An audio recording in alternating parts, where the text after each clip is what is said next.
Action আৰম্ভ। Online ট্ৰেডিঙত দুগুণ লাভৰ সপোন দেখুওৱাসকলে এতিয়া হেণ্ডকাফ পিন্ধিছে।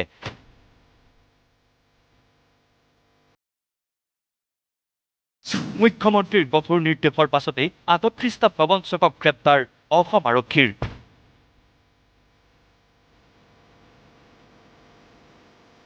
ৰাজ্যজুৰি চলিছে অভিযান।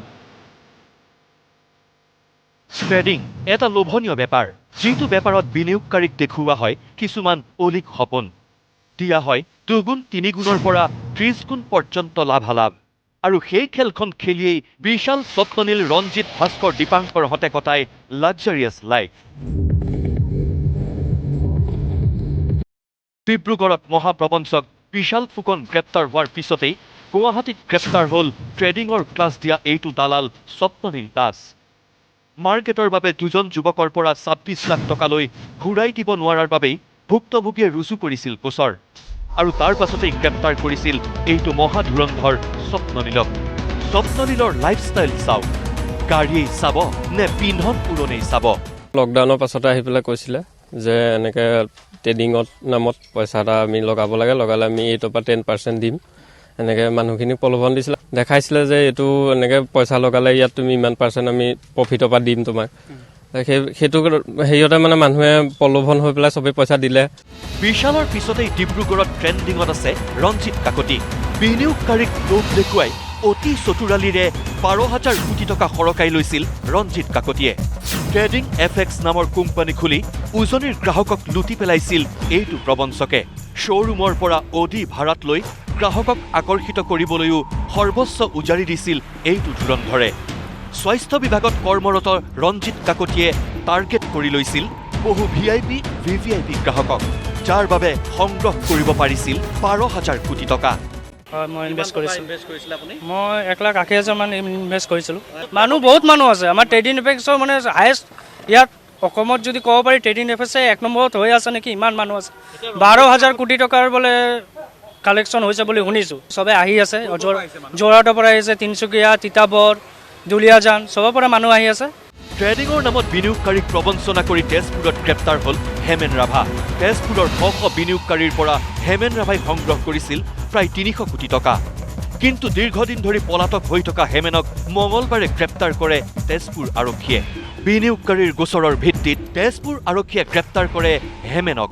মোৰ আপোনাৰ 10 লাখ টকা দিয়া আছিলে, তাৰে মোৰ লগৰ এজনৰ 3.5 লাখ দিয়া আছে, এজনৰ 3 লাখ দিয়া আছে আৰু এজনৰ কাৰোবাৰ 1 লাখ, কাৰোবাৰ 50,000 সেনেকৈ দিয়া আছিলে। তেওঁলোকে মাহেকত আমাক 7% পৰা 8% হাৰত মানে এটা ইণ্টাৰেষ্ট দিম বুলি ভাবিছে বা মানে কৈছিলে। সেই হিচাপত আমি কোৰ্ট এগ্ৰিমেণ্ট কৰি আমি যোনটো টকা দিছোঁ তেওঁলোকে আমাক এখন ৰিটাৰ্ণ ছিকিউৰিটি চেক দিছিলে।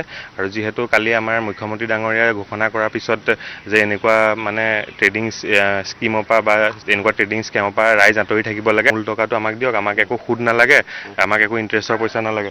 তেওঁলোকে এই পইচা আহি আছে, আধা ঘণ্টাৰ পিছত আহিব, 1 ঘণ্টাৰ পিছত আহিব। তেওঁলোকে 3টা বজাৰ পৰা আপোনাৰ ৰাতি 10টা বজাই দিলে, 11টা বজাই দিলে। আমাৰ লগত তেওঁ দুপৰীয়া আমাৰ লগত লাঞ্চ কৰিছে, ৰাতি আপোনাৰ আমাৰ লগত ডিনাৰ কৰিছে। পইচা আহিব, পইচা আহিব, আমি ৰখি আছোঁ, আমি আশাত পইচা আহিব, আমাৰ কষ্টৰ পইচা, যিহেতু আমি লোন লৈ পইচা দিছোঁ। এইবাৰ বলত দেৰগাঁৱলৈ ভাস্কৰ ভূষণ বৰুৱা নামৰ এইটো প্ৰবঞ্চকক টকা দি হাহাকাৰ কৰিছে এইসকল গ্ৰাহকে। প্ৰায় 10 কোটি টকাৰ লেনদেন কৰি পলায়ন ভাস্কৰ ভূষণ বৰুৱাৰ। পলাতক ভাস্কৰৰ বিৰুদ্ধে দেৰগাঁও থানাত ৰুজু হৈছে ইটোৰ পিছত সিটো গোচৰ। আমাৰ গাঁৱৰ ল'ৰাখিনিক সপোন দেখুৱাই, বিৰাট ডাঙৰ এটা সপোন দেখুৱালে। সপোন দেখুৱাই বহু টকা সংগ্ৰহ কৰি এতিয়া বৰ্তমান আত্মগোপন কৰি আছে। মই এইটোহে ক'বলৈ যাওঁ যে বৰ্তমান যিখিনি হৈ গ'ল, ইতিমধ্যেতো হৈ গ'ল, আৰু তাৰ বিহিত ব্যৱস্থা লওক। বাকী আমাৰ এই অঞ্চলত এনেকুৱা সপোন দেখুৱাই আৰু দ্বিতীয় দিন যাতে এনেকুৱা এটা পদক্ষেপ নলয়। ট্ৰেডিঙৰ বজাৰ খুলি বিনিয়োগকাৰীক লুণ্ঠন চলোৱাসকলক সকীয়াই দি মুখ্যমন্ত্ৰী ডক্টৰ হিমন্ত বিশ্ব শৰ্মাৰ মন্তব্য, ট্ৰেডিং সম্পূৰ্ণৰূপে অবৈধ। কাৰণ কোনেও কাকো ইমান হাৰত টকা ৰিটাৰ্ণ কৰিব নোৱাৰে। সকলোকে সজাগ আৰু সাৱধানে থাকিবলৈ আহ্বান মুখ্যমন্ত্ৰীৰ। এতিয়ালৈকে 38 জন ব্যক্তিক গ্ৰেপ্তাৰ কৰা হৈছে আৰু মই অসমৰ ৰাইজক কৈছোঁ যে ট্ৰেডিংটো কমপ্লিট ইলিগেল। কোনো মানুহৰ হাততে এনেকুৱা যাদু নাই যে যোনে 30%, 25% ইণ্টাৰেষ্ট দিব পাৰে। এপৰ জৰিয়তেও হৈ আছে, মেনুৱেলিও হৈ আছে।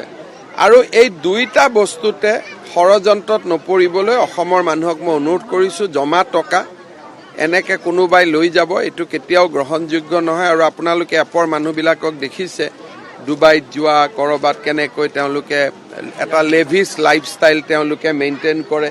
এই টকাবোৰ ক'ৰ পৰা মেইনটেইন কৰে? এই টকাবিলাকে লৈ যায় আৰু শেষত নোহোৱা হৈ যাব। গতিকে এইটোৰ ক্ষেত্ৰত ৰাইজে সাৱধান হোৱা উচিত। পুলিচে পুলিচৰ কাম কৰি গৈ থাকিব। লটাৰীৰ ক্ষেত্ৰত লটাৰীটো ইলিগেল অসমত, তাৰ লটাৰী তীৰ সকলো ক্ষেত্ৰতে আমি ব্যৱস্থা ল'ব লাগে, কিন্তু এটাই পুলিচ কাম গোটেইবোৰ কৰাৰো অসুবিধা, কৰি গৈ থাকিব। গতিকে ট্ৰেডিং গুৰুসকল সাৱধান হওক। ৰাজ্যৰ সহজ সৰল খাটি খোৱাসকলক প্ৰলোভিত কৰি বেপাৰ নচলাব, নহ'লে ইহঁতবোৰৰ দৰেই শেষ ঠিকনা হ'ব ৰঙা ঘৰ। অসম আৰক্ষীয়ে এতিয়া আৰম্ভ কৰিছে প্ৰবঞ্চকবোৰক নাকি লগোৱাৰ জোৰদাৰ অভিযান। Bureau report, news live.